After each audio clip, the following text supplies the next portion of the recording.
शांति। ये पार्ट 2 है। हमने अगले पार्ट में बताया कि कैसे कहानियाँ बनी हुई है और कैसे हमें अपने अंगों को परिवर्तन करना माना मोड़ने की ज़रूरत है। और वो प्रक्रिया इस संगम युग पर जब परमात्मा इस सृष्टि पर आते हैं तभी ये हम फिर से अपने अंगों को परिवर्तन कर देवी देवता बनते हैं।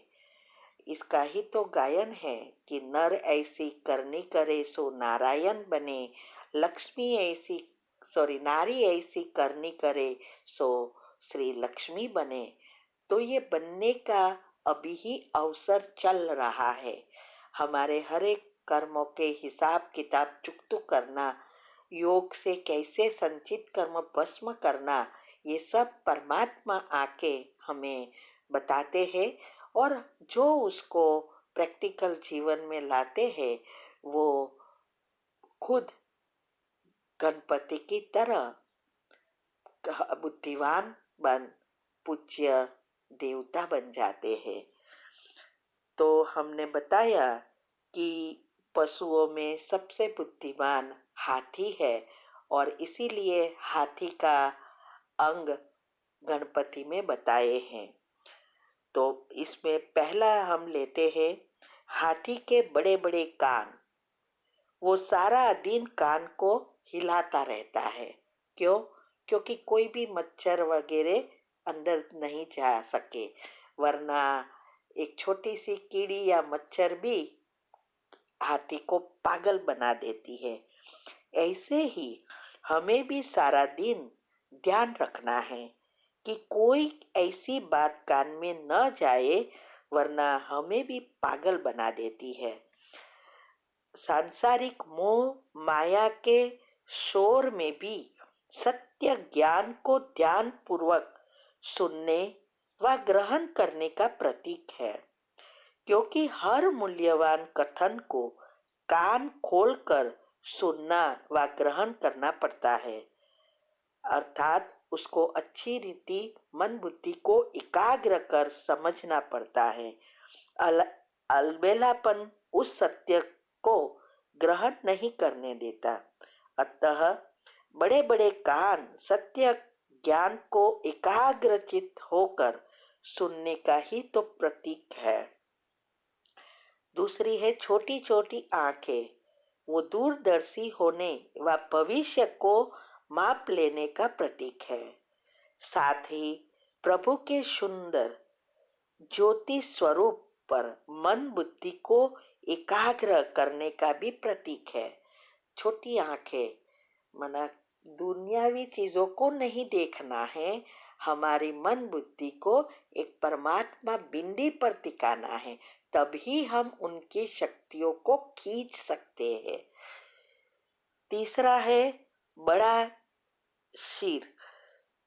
हर कर्म में बुद्धि माना विवेक के अधिक से अधिक पर प्रयोग करने का बताते हैं कि हमारे बुद्धि को इतनी क्लीन एंड क्लियर बनानी है जिससे हम हमारा विवेक को सदा जागरूक रख हम बुद्धिमान बन सके, गुणवान बन सके।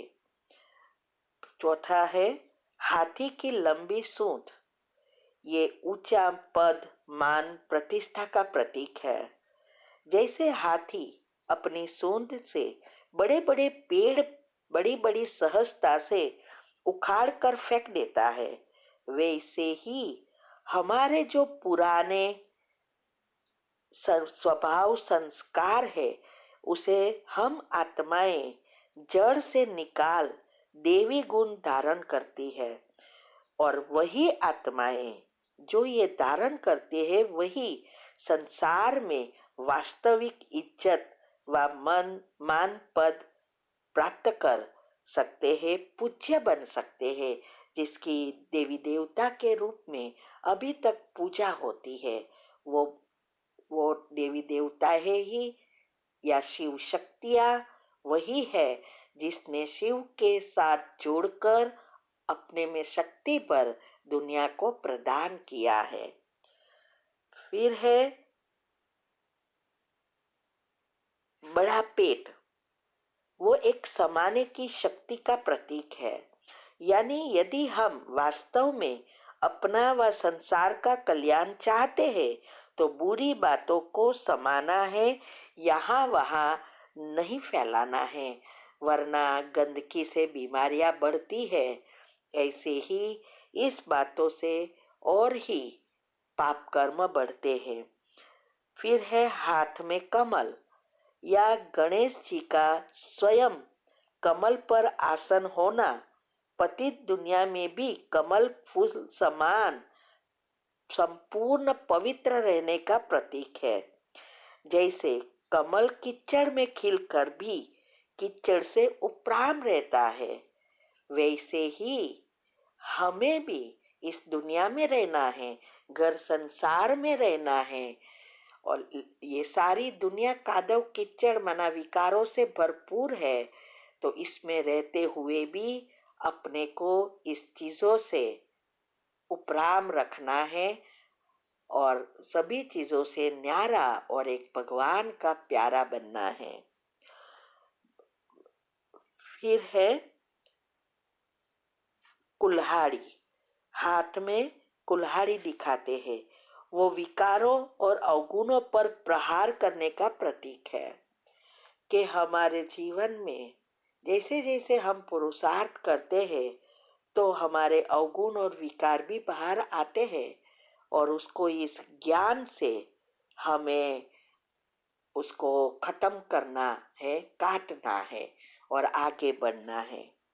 फिर हाथ में पुस्तक दिखाते हैं, सत्य ज्ञान व बोध व निरंतर उसी का मनन चिंतन करने का प्रतीक है। सत्य ज्ञान से ही बुद्धिशाली बनते हैं। माना ये जो ज्ञान है, उस ज्ञान को हमें सुनना पढ़ना है, साथ में समझना है, उसको मनन करके पचाना भी है, तब हम ये उनके जैसे बुद्धिवान बन सकते हैं।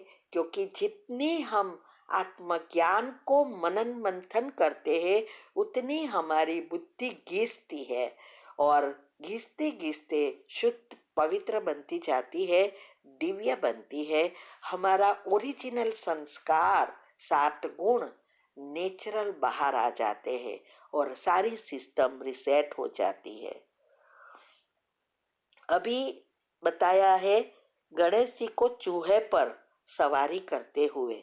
अभी सोचने की बात है, इतना भारी भरकम शरीर बताया है और एक छोटे चूहे पर वाहन के रूप में प्रयोग करना क्या कोई कर सकता है?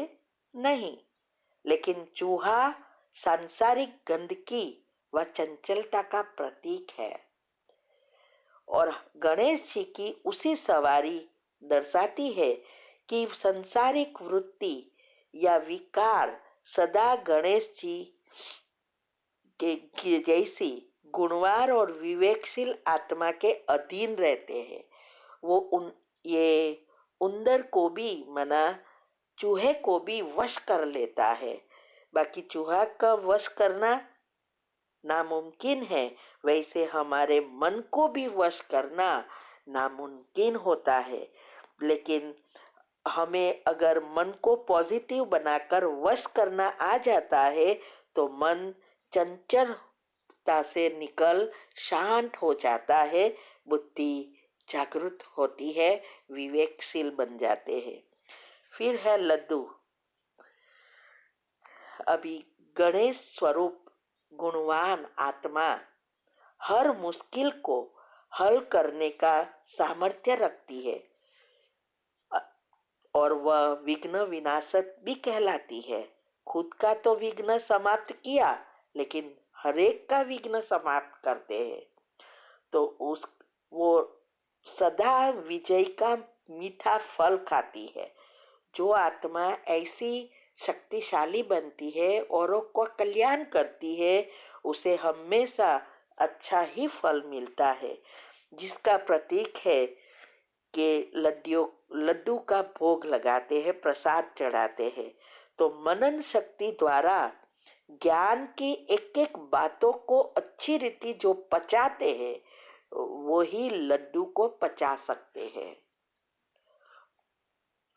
फिर है, हर कार्य से पहले यदि मनुष्य आत्मा इन सब गुणों व शक्तियों का आह्वान करे या आत्मिक स्मृति में रहे, तो उसका हर कार्य शुभ व 100% सफल होता है। तभी कार्य को शुरू करने से पहले उसकी गणेश जी की पूजा की रीत बताते हैं। गणेश चतुर्थी के इस पावन पर्व पर व्रत करे, पूजा अर्चना करे, खुशियां मनाए, लेकिन वास्तविकता को मन में समाये रखे, ताकि आप स्वयं भी गणेश जी की तरह गुण और शक्तियों से भरपूर बन अपने जीवन से हर प्रकार के विघ्नों को हटाकर सदा सफलता का मीठा फल खाते रह सकते हैं, और औरों को भी हम मदद कर सकते हैं, तो दुआ के पात्र बन जाते हैं। अभी कई हम ये उस दिन पूजा भी करते हैं, पूजा में नारियल तोड़ते हैं। तो नारियल तोड़ने का अर्थ क्या है? हमारे पुराने जो कड़े स्वभाव संस्कार है, वो देह अभिमान को तोड़ना, अंदर से नम्र नरम होना, यह दर्शाता है शिव समान निराकारी निरअहंकारी बनना। इसीलिए शास्त्रों में भी कहा है, जब जीव शिव समान बनता है तब वो मोक्ष को प्राप्त करता है। दूसरा है, पूजा में फूल चढ़ाते हैं। तो ये पवित्र जीवन, खुशनुमा जीवन, यह अपना ब्राह्मण जीवन माना परमात्मा के जो बच्चे बनते हैं, उनको ब्राह्मण कहा जाता है। वो अपने गुणों को धारण कर फूल समान कोमल और सुगंधीदार बन जीवन ईश्वर को समर्पित करते हैं, ईश्वरीय कार्य में सब सफल करते हैं, प्रैक्टिकल फूल बन अर्पण हो जाते हैं, और वही फूल चढ़ाने माना पूजन योग्य के लायक बन जाते हैं। शंख से हम जो शंख ध्वनि करते हैं कि पूजा के बाद, तो वो है यादगार हमारे ज्ञान की। ज्ञान रूपी शंख हम ब्राह्मण बच्चे स्वयं ज्ञान धारण कर सर्व आत्माओं को ज्ञान देना और भगवान का परिचय देना, ये है शंख ध्वनि करना। फिर चौथा है, पूजा में मंत्र उच्चारण करते हैं। तो परमात्मा ने आके बताया कि मन मना भव का मंत्र माना एक शिव बाबा की याद में रहना, यह सबसे बड़ा मंत्र है। अपना मन परमात्मा के मन से जोड़ना है। फिर है, फल चढ़ाते हैं। तो फल का अर्थ है, हम जैसा फल अच्छा चढ़ाएंगे वैसा ही फल प्राप्त होगा। फिर है, पूजा में कुछ मीठा बनाते हैं। तो इसका अर्थ है, सबसे हम मीठा होकर रहना, बाप समान मीठा बनना, माना भगवान समान बनना। देवी देवताएं कितना मीठा होते हैं, वो हमारे जीवन में प्रैक्टिकल में लाना है। अगरबत्ती भी चढ़ाते हैं। तो सुगंधी पवित्र ब्राह्मण जीवन, देवी देवता ये जहाँ से निकल आ जाते हैं, वह वातावरण भी खुशबूदार सुगंधीदार हो उठता है। तो ब्राह्मण जीवन भी ऐसा हो जो अपनी खुशबू का प्रभाव चारों ओर फैलते हैं, वातावरण को शुद्ध बनाते हैं। हमारे शुद्ध पवित्र विचार वाइब्रेशंस ही सारे वातावरण को परिवर्तन करती है, सारे विश्व को परिवर्तन करती है। फिर दिया जलाते हैं पूजा में। तो ये उसका अर्थ है, हमारी आत्मा रूपी दिया ज्योति को जगाना है, रोज ज्ञान रूपी ध्रुव डालना है और वो ज्योति को जगाना है। स्थूल दिए की बात नहीं है। अभी समय ऐसा है, हर जो भी चीज हम पूजा में करते हैं वो सब स्थूल रह गया और सूक्ष्म चला गया। माना जो देवी देवताओं ने पुरुषार्थ किया, प्रैक्टिकल जीवन में अपनाया और भगवान को अर्पण हुए, तो वो प्रैक्टिकल जीवन में की हुई चीजें वो भूल गए। सिर्फ स्थूल चीजें चढ़ाकर खुश होते हैं और स्थूल चीजों से कोई फायदा नहीं होता है। इसीलिए इतनी भक्ति करते भी कलयुग का अंत, विनाश आ ही गया। तो अपने को देह न समझ, आत्मा समझ, आत्मिक स्थिति में स्थित हो, सबको आत्मिक दृष्टि से देखना है। तो ये सब अगर हम करेंगे तो हम भी बुद्धिमान बन सकेंगे, विघ्न विनाशक हो सकेंगे। फिर कोई झूठी सी, कोई वास्तुशास्त्र, कोई चीज हमें नहीं हैरान करेगी, क्योंकि हमारे कर्म तो हैरान करते हैं। वो कर्म ही अच्छे हो गए तो हम सुखी सुख भोगते हैं। ओम शांति।